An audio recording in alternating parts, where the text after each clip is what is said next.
বিষয়ে যদি প্রশ্ন করা হয় এবং রাষ্ট্রপতির আদেশ দেওয়ার যে ক্ষমতাটা সংবিধানে নাই, যে এই যে অধ্যাদেশগুলো জারি হয়েছে 133টা, এটা কি রাষ্ট্রপতি দিতে পারেন? এটাও দিতে পারেন না, এটাও দিতে পারেন না। কারণ রাষ্ট্রপতি আদেশ দিতে হইলে প্রধানমন্ত্রীর সুপারিশে রাষ্ট্রপতি যদি অধ্যাদেশ জারি করতে, যে কোনো সিদ্ধান্ত, দুটো ক্ষেত্র ছাড়া, প্রধান বিচারপতি নিয়োগ আর ওই যে প্রধানমন্ত্রী নিয়োগ আর কোনটা, প্রধান বিচারপতি আর প্রধানমন্ত্রী নিয়োগ ছাড়া আর সব ক্ষেত্রে রাষ্ট্রপতিকে প্রধানমন্ত্রীর সুপারিশ ক্রমে, তো সুপারিশ ছিল কোথায়? তো ওটাও তো তাহলে সংবিধান বহির্ভূত। তো আদেশটাও ওই রকম জনগণের অভিপ্রায়ের প্রতিফলন এটা।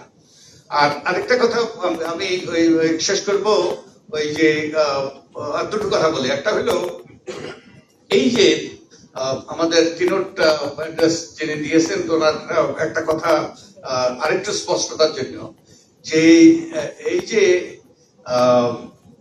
যে আমাদের যে অভ্যুত্থান হলো, এখন এই অভ্যুত্থানটা ওই যে একটা প্রশ্ন করা হয়, এটা কি বিপ্লব কিনা?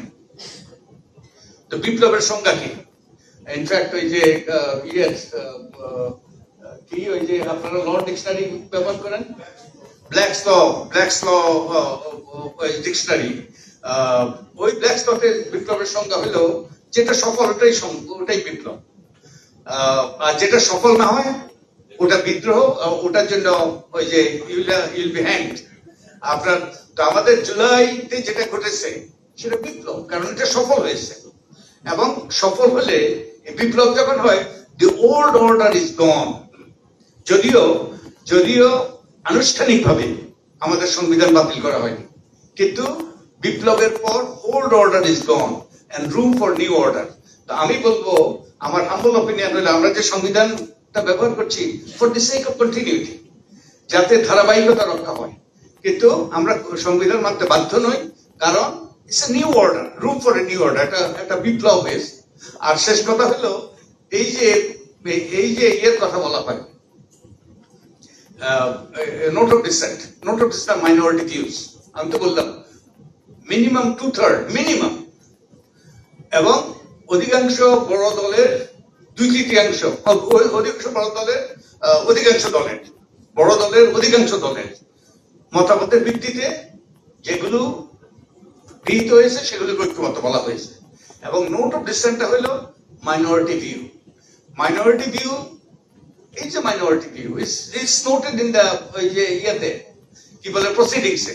আমি একটা উদাহরণ দিই, আমরা নির্বাচন সংস্কার কমিশনের আমি প্রধান ছিলাম, আমাদের সেখানে একটা প্রশ্ন ছিল, এই যে স্থানীয় সরকার নির্বাচন, এটা কি সরাসরি হবে না পরোক্ষভাবে হবে? কিছু কিছু লোক মনে করে পরোক্ষ নির্বাচন হওয়া উচিত। তো আমরা 8 জনের মধ্যে 7 জন ছিলাম একমত, আর আমাদের একমত ছিলেন, একজন ছিলেন দ্বিমত। তিনি হলেন বিখ্যাত আমার অতি ঘনিষ্ঠ বন্ধু, তিনি আর আমাদের মধ্যে বেছে নেই প্রফেসর তোফায়েল আহমদ। তো আমাদের সিদ্ধান্তটা কি ছিল? আমাদের সিদ্ধান্তটা ছিল প্রত্যক্ষভাবে নির্বাচন হবে। ওনার বক্তব্যটা, ওনার মতামতটা আমরা ওই যে আমাদের প্রসিডিংসে লিখেছি, আমাদের সুপারিশে লিখেছি, কিন্তু সিদ্ধান্ত হলো ওভারহোলিং মেজরিটির ভিত্তিতে।